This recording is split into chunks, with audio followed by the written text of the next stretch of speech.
राज्य कारभार कसा चालवायचा याचा संदेश ज्यांनी दिला ते आपल्या सर्वांचं आराध्य दैवत छत्रपती शिवाजी महाराज,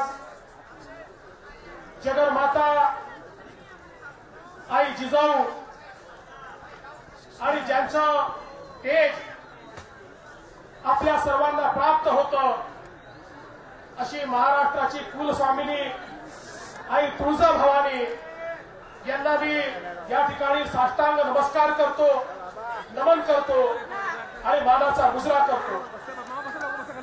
आज या शिवराज्याभिषेक सोहळ्याच्या निमित्ताने ज्यांनी आम्हाला या ठिकाणी निमंत्रित केलं ते खऱ्या अर्थानं छत्रपती शिवाजी महाराज आणि छत्रपती शाहू महाराजांचा वारसा अत्यंत समर्थपणे चालवणारे युवराज छत्रपती संभाजी महाराज, त्यांच्यासोबत आलेले युवराज शहाजीराजे छत्रपती, माझे सहकारी विनोदजी तावडे, सन्माननीय सुनीलजी तटकरे, जयंतजी पाटील, प्रशांतजी ठाकूर, माणिकराव जगताप, फतेसिंग सावंत, इंद्रजीत सावंत, अजित सिंग काटकर। माझी विनंती आहे सगळ्या शिवभक्तांना आपण शांतपणे बसावं। मी ज्या मागण्या मागितले मुख्यमंत्री साहेब काय बोलत आहे ऐकत बघूया आपण। बसा शांत, विनंती आपल्याला सर्वांना। कसे शिवभक्त आपण सर्व बसा शांत। सन्माननीय श्री पोपटराव पवार पानिपत हरियाणावरनं या ठिकाणी आलेले समाजाचे सर्व पदाधिकारी आणि या ठिकाणी उपस्थित छत्रपती शिवाजी महाराजांचे सच्चे मावळे भगिनी आणि बंधूंनो, मी आज सर्वप्रथम युवराज छत्रपती संभाजी महाराज यांचा मनपूर्वक आभार मानेन की माझ्या जीवनातला एक अत्यंत महत्वाचा क्षण त्यांनी मला अनुभवायला दिला। छत्रपती शिवाजी महाराजांच्या राज्याभिषेक सोहळ्यामध्ये प्रत्यक्ष त्यांच्या बाजूला बसून महाराजांचा अभिषेक करण्याची संधी मला मिळाली। मला असं वाटतं की माझ्या जीवनामध्ये काहीतरी पवित्र कार्य मी केलं म्हणून आजचा दिवस मला पाहायला मिळाला।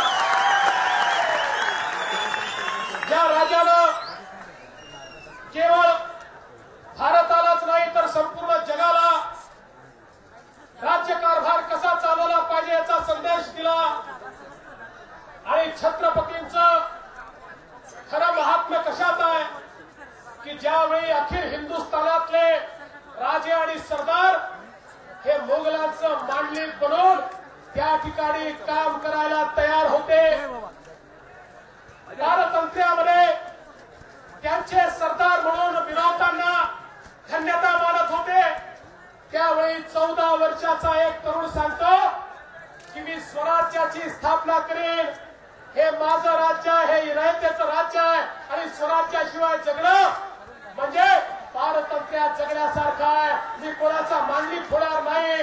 अशा प्रकारच्या भावनेतून या ठिकाणी छत्रपती शिवाजी महाराजांनी या ठिकाणी छोट्या छोट्या आमच्या 12 बलुतेदारांना 18 पगड जातींना एकत्रित करून जे सैन्य तयार केलं आणि त्या सैन्याने बघता बघता या ठिकाणी स्वराज्याची स्थापना केली आणि छत्रपतींचा राज्याभिषेक झाला।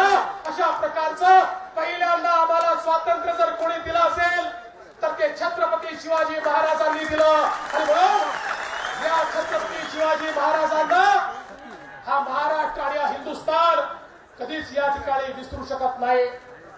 बंधू भगिनींनो, आज ज्यावेळी छत्रपती संभाजीराजे मैदानामध्ये उतरले आणि त्यांनी सांगितलं की छत्रपती शिवाजी महाराजांचे गडकिल्ले असतील त्याचं संवर्धन झालं पाहिजे, त्यांच्या विचाराचं संवर्धन झालं पाहिजे। खऱ्या अर्थानं मला तेच पाहायला मिळालं जे छत्रपती संभाजी राजांमध्ये आपण त्या काळामध्ये पाहिलं होतं की ज्यांच्याबद्दल असं सांगतात देश धर्म पर मिटने वाला शेर जीवा का छावा था, महापराक्रमी परम प्रतापी एक ही शंभू राजा था। आणि मी त्यांना शासनाच्या वतीनं एवढंच आश्वासन देतो, आपण या ठिकाणी सांगितलं की जबाबदारी जर शासन घेणार नसेल तर आपण या ठिकाणी घ्या. मी त्याच्यामध्ये थोडं संशोधन करतो. छत्रपती संभाजीराजे शासन जबाबदारी घेईल, पण शासनाच्या वतीनं आम्हाला मार्गदर्शन करण्याची जबाबदारी ही आपण घ्या. आपल्या मार्गदर्शनाखाली या गड किल्ल्यांच्या संवर्धनाचं काम शासन करेल. आणि त्याकरता शिवभक्त मला माहिती आहे त्यांची ताकद काय आहे आणि ते तर किती पैसा उभा करू शकतात. पण शासनाचा पैसा हा कोणाचा आहे? हा या महाराष्ट्रातल्या सामान्य माणसांनी दिलेला तो पैसा आहे. तो काही माझ्या घरचा पैसा नाही आहे. त्यामुळे मी आपल्याला या ठिकाणी आश्वस्त करतो, शासनाची तिजोरी याच्याकरता खुली आहे. जेवढा पैसा याच्याकरता लागेल तो पैसा शासनाच्या वतीनं या ठिकाणी दिला जाईल. आणि आश्वस्त करतो, आपण जी अपेक्षा व्यक्त केली 500 कोटी रुपयाचा आराखडा, मी आजच या ठिकाणी त्या आराखड्याला मान्यता देतो. आपण जे या ठिकाणी सांगितलं 3 वर्षामध्ये या आराखड्याच्या माध्यमातून काम झालं पाहिजे. खरं म्हणजे प्रभाकरराव देशमुखांना आम्ही ग्रामविकास सचिव केलं होतं, पण ते मला येऊन असं म्हणाले, माझ्या जीवनातलं एक काम करण्याची संधी मला द्या. मला या ठिकाणी तुम्ही कोकणचं आयुक्त करा, मला रायगडाची सेवा करायची आहे. एवढं महत्वाचं सचिव पद सोडून हे काम त्यांच्या हातामध्ये आम्ही दिलं. आणि आता प्रभाकरराव, हे तुम्हाला या ठिकाणी काम जे दिलेलं आहे हा प्रत्यक्ष महाराजांच्या साक्षीनं आणि युवराज छत्रपतींच्या साक्षीनं या ठिकाणी शब्द देतो आहे. हा शब्द पूर्ण करण्याची जबाबदारी आता या ठिकाणी तुमची आहे. 3 वर्षानंतर ज्यावेळी या सोहळ्याकरता लोक येतील त्यावेळी रायगडाचं चित्र बदललेलं असलं पाहिजे. हा मी आपल्याला या निमित्ताने आपण दुसरी या ठिकाणी विनंती या ठिकाणी आपण दुसरी सांगितलं मागणी केली की जो एएसआय आहे त्या एएसआयच्या माध्यमातून या सगळ्या गोष्टींकरता उशीर होतो. आणि म्हणून आम्ही आता त्याच्या संदर्भात केंद्र सरकारची चर्चा केली आणि आपणच आम्हाला मार्गदर्शन केलं. त्याप्रमाणे मी स्वतः केंद्रीय मंत्र्यांशी बोललो. तावडे साहेब त्या ठिकाणी जाऊन आले, आमची बैठक झाली आणि आता निर्णय असा झाला की केंद्र सरकार राज्याच्या एएसआय सोबत त्या ठिकाणी एक करार करणार आहे आणि त्या कराराच्या माध्यमातून सगळे इथले अधिकार हे राज्याच्या एएसआयला ते देणार आहेत. आणि त्याकरता एक डेडिकेटेड टीम ही तयार होणार आहे. म्हणजे आज जी आपल्या समोर अडचण असते की आर्किओलॉजिकल सर्व्हे ऑफ इंडिया आपल्याला या ठिकाणी काम करू देत नाही, स्टेट आर्किओलॉजिकल सर्व्हे जे आहे ते या ठिकाणी काम करेल आणि त्याला संपूर्ण मार्गदर्शन हे त्या एमओयूच्या माध्यमातून केलं जाईल. आपण यासोबत मागणी केली की हा किल्ला बी कॅटेगरीमध्ये आहे. ही गोष्ट खरी आहे की दुर्दैवाने आमच्या महाराजांचा एकही किल्ला हा ए कॅटेगरीमध्ये येऊ शकला नाही. हे सगळे वर्षानुवर्ष बी कॅटेगरीमध्ये, अरे ज्यांना कॅटेगरी मिळू शकत नाही असं ज्यांनी गुलामगिरी स्वीकारली ते ए कॅटेगरीमध्ये चालले गेले आणि ज्यांनी गुलामगिरी प्रवृत्ती दिली ते बी कॅटेगरीमध्ये आले. आणि म्हणून निश्चितपणे याचाही पाठपुरावा करू.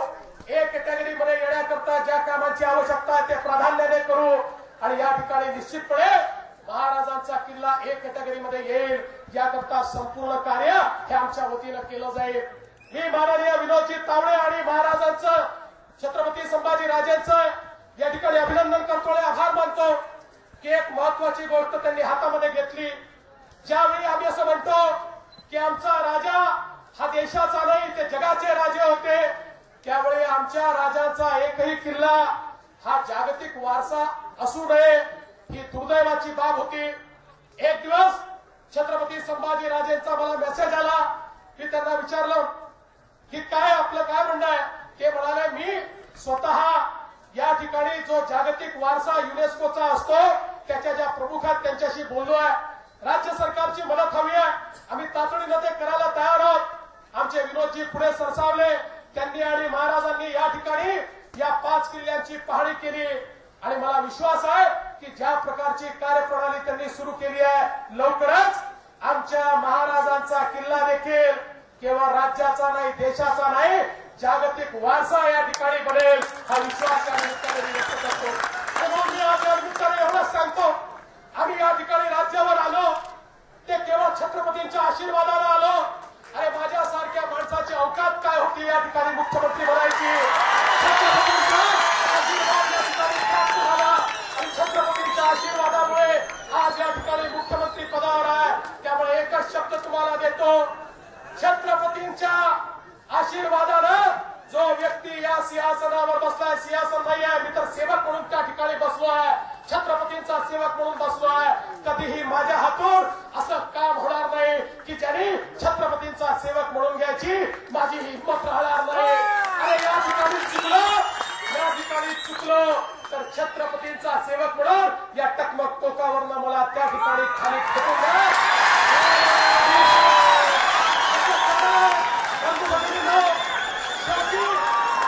छत्रपतींनी ताकद दिली आणि मी काय होतो आणि कुठे येऊन बसलो. आणि म्हणून मी तुम्हाला विश्वास देतो, मराठा आरक्षणाच्या संदर्भातली आपली भावना तीव्र आहे. आपल्याला अनेक वर्ष संघर्ष करतात, मी आपल्याला अतिशय स्पष्टपणे सांगतो. तर म्हणजे मला संभाजी राजेंनी हे सांगितलं होतं, हा मंच राजकीय नाही, त्यामुळे याच्यावर कुठलंही राजकीय बोलू नका. मी राजकीय बोलणार नाही, पण आपली जर परवानगी असेल तर सगळ्यांची भावना पाहून मी फक्त आरक्षणाच्या संदर्भात दोन गोष्टी या ठिकाणी बोलणार आहे. या ठिकाणी संघर्ष कोणाशी करायचा जो द्यायला तयार नाही. आमचं सरकार आरक्षणाच्या बाजूने आहे. मराठा समाजाला आरक्षण मिळालं पाहिजे या संदर्भात सरकारची मानसिकता आहे आणि म्हणून या ठिकाणी उच्च न्यायालयाने निकाल दिला आणि त्या ठिकाणचं जे काही तो कायदा ऑर्डिनन्स होता तो त्यांनी स्थगित केला. त्या निकालाची पर्वा न करता महाराष्ट्राच्या विधानसभेमध्ये कायदा आमच्या सरकारनं मराठा आरक्षणाचा पास केला. आणि मी आपल्याला सांगतो, आता ही लढाई थोडी कायदेशीर झालेली आहे, पण काळजीचं कारण नाही. विनोद तावडेंच्या नेतृत्वामध्ये एक मोठी फौज आम्ही तयार केली आहे, ज्यांनी सगळ्या कायदेशीर लढाईची तयारी केली आहे, सगळं संशोधन केलं आहे आणि कुठल्याही परिस्थितीत न्यायालयात असेल, न्यायालयाच्या बाहेर असेल, ही लढाई आम्ही लढणार आणि जिंकणार आणि मराठा समाजाला आरक्षण देण्याकरता आम्ही कटिबद्ध आहोत हा विश्वास या निमित्ताने या रायगडावर मी व्यक्त करतो. पुन्हा एकदा मी छत्रपती संभाजीराजे यांचे आभार मानतो आणि पुन्हा एकदा या ठिकाणी सांगतो, या गड किल्ल्याचं संवर्धन केल्याशिवाय मी थांबणार नाही.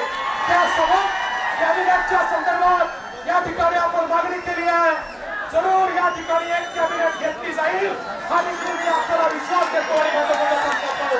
जय हिंद, जय भारत, वंदे मातरम, जय भारत.